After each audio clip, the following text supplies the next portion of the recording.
آج کی اس ایکسپلینر میں ہم ایک ایسی لسانی پہیلی پر بات کریں گے جو واقعی بہت دلچسپ ہے۔ ہم سب نے کبھی نہ کبھی اس بات پر غور کیا ہوگا کہ ایک بہت ہی عام استعمال ہونے والے اسلامی کلمے کو مختلف طریقوں سے پڑھا جاتا ہے۔ لفظ ایک ہی ہے، لیکن کبھی اس کے آخر میں زبر کی آواز آتی ہے، کبھی زیر کی اور کبھی پیش کی۔ تو آج ہم اسی راز سے پردہ اٹھائیں گے کہ آخر گرامر کے لحاظ سے یہ چھوٹی چھوٹی تبدیلیاں ہوتی کیوں ہیں۔ تو جلدی سے آج کا ایجنڈا دیکھ لیتے ہیں۔ ہم ان چیزوں کو کور کریں گے۔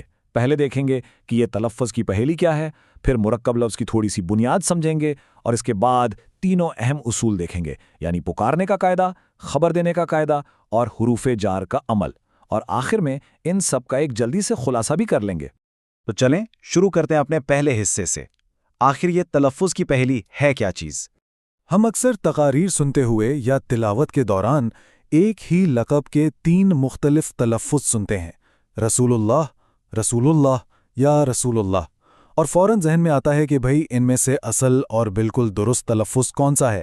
کیا یہ بولنے والے کے لہجے کا فرق ہے، یا اس کے پیچھے پوری ایک گرامر کام کر رہی ہے جو لفظ کے آخری حرف کی حرکت کو بدل دیتی ہے؟ اس حوالے سے ماخذ کے مصنف نے بڑی ایمانداری اور عاجزی سے کام لیا۔ انہوں نے کہا کہ چونکہ عربی قواعد ان کا اپنا فیلڈ نہیں تھا، تو انہوں نے باقاعدہ ماہرین سے مدد لی۔ یہ علم حاصل کرنے کا ایک بہت زبردست رویہ ہے، اور انہوں نے سب کو یہ دعوت بھی دی کہ اگر اس موضوع پر کوئی اور بہتر پوائنٹ ہو تو ضرور شیئر کریں۔ اب آگے بڑھنے سے پہلے ذرا گرامر کی ایک بنیادی چیز سمجھ لیتے ہیں، یعنی مرکب لفظ۔ یہ بنیاد سمجھے بغیر ہم اگلی منزل تک نہیں جا سکتے۔ جیسے ہم اردو میں کہتے ہیں نا، اللہ کا بندہ، یہ 2 الگ الفاظ ہیں جو مل کر ایک خاص تعلق بنا رہے ہیں۔ بالکل اسی طرح عربی میں اس تعلق کو دکھانے کے لیے الفاظ کے آخری حروف پر زبر، زیر یا پیش کا استعمال کیا جاتا ہے۔ گرامر کی زبان میں اسے مضاف کہتے ہیں۔ مضاف وہ لفظ ہے جسے کسی دوسرے کے ساتھ جوڑا جا رہا ہو۔ یہاں لفظ رسول ہمارا مضاف ہے۔ اب ہوتا یہ ہے کہ مضاف کے آخری حرف کی حرکت کا سارا دار و مدار اسی بات پر ہے کہ اس جملے کے ارد گرد گرامر کا کیا ایکشن چل رہا ہے۔ تو سیدھا آتے ہیں پہلے اصول پر، یعنی پکارنے کا عمل اور زبر کا استعمال۔ دیکھیں، جب ہم کسی کو براہ راست پکارتے ہیں تو عربی میں ایک خاص لفظ استعمال ہوتا ہے جسے حرف ندا کہتے ہیں، جیسے لفظ یا، جس کا مطلب ہے اے۔ جب کسی شخص سے براہ راست بات کرنی ہو یا اسے آواز دینی ہو تو یہ حرف بالکل شروع میں لگا دیا جاتا ہے۔ اور اصل تبدیلی یہیں سے آتی ہے۔ عام لفظ تو تھا رسول، لیکن جیسے ہی اس کے ساتھ یا لگا تو یہ یا رسول اللہ بن گیا۔ یا کے آنے کی وجہ سے آخری حرف یعنی لام پر زبر آ گئی۔ عربی گرامر میں اس کیفیت کو حالت نصب کہتے ہیں۔ تو سیدھا سا اصول یہ بنا کہ جب بھی پکارا جائے گا مضاف پر زبر آئے گی۔ اس لیے اگر کوئی براہ راست مخاطب کر رہا ہے تو صوتی لحاظ سے درست تلفظ صرف اور صرف یا رسول اللہ ہی ہوگا، زبر کے ساتھ۔ اب چلتے ہیں دوسرے اصول کی طرف، جو ہے محض معلومات دینا یا خبر دینا۔ اس میں پیش کا استعمال ہوتا ہے۔ یہ حالت تھوڑی مختلف ہے۔ یہاں ہم کسی کو آواز نہیں دے رہے، مخاطب نہیں کر رہے، بلکہ محض ایک حقیقت بیان کر رہے ہیں۔ گرامر میں اسے خبر کہا جاتا ہے۔ جب ہم صرف کوئی بیان دے رہے ہوں تو جملہ اپنی ڈیفالٹ حالت میں رہتا ہے۔ مثال کے طور پر ہم یہ کلمات روز پڑھتے ہیں اور سنتے ہیں: اشہد ان محمدن رسول اللہ، یا کلمہ طیبہ لا الہ الا اللہ محمد رسول اللہ۔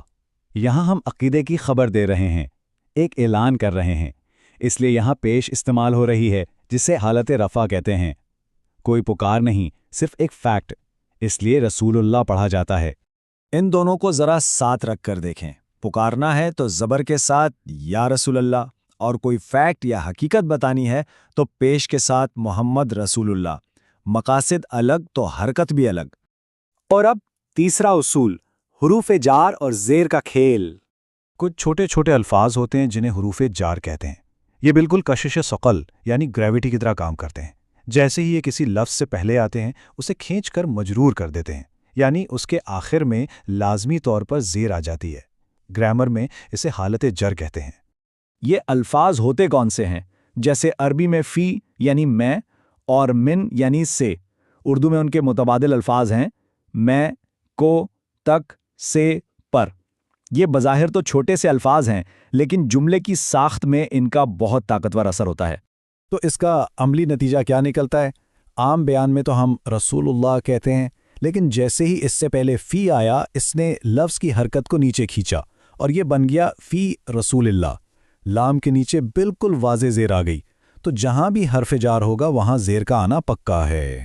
ہم نے کافی اہم چیزیں ڈسکس کر لیں، تو آئیے جلدی سے ان سارے اصولوں کا ایک زبردست سا خلاصہ دیکھ لیتے ہیں تاکہ سب کچھ ذہن میں فٹ ہو جائے۔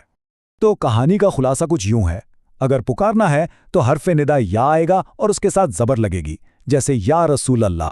اگر کوئی معلومات یا خبر دینی ہے تو بغیر کسی بیرونی لفظ کے پیش آئے گی، جیسے محمد رسول اللہ۔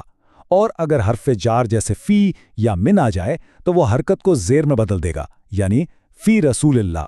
یہ تینوں قاعدے مل کر اس پورے معاملے کو بالکل صاف کر دیتے ہیں۔ اب آخر میں ذرا اس پر غور کریں، صرف ایک چھوٹی سی حرکت، ایک واول کے بدلنے کی لاجک سمجھ لینے سے ہمیں جملے کا پورا پس منظر اور اس کا گہرا سیاق و سباق سمجھ آنے لگتا ہے۔ یہ زبان کی کتنی شاندار خوبصورتی ہے۔ اگر ایک چھوٹی سی زیر، زبر یا پیش جملے کے معنی اور فنکشن کو اتنا واضح کر سکتی ہیں تو عربی زبان کی ساختیاتی گہرائی واقعی حیران کن ہے۔ امید ہے کہ آج کے بعد جب بھی ہمیں کلمات سنیں گے تو ہمیں فوراً پتہ چل جائے گا کہ اس کے پیچھے کون سا گرامر کا اصول کام کر رہا ہے۔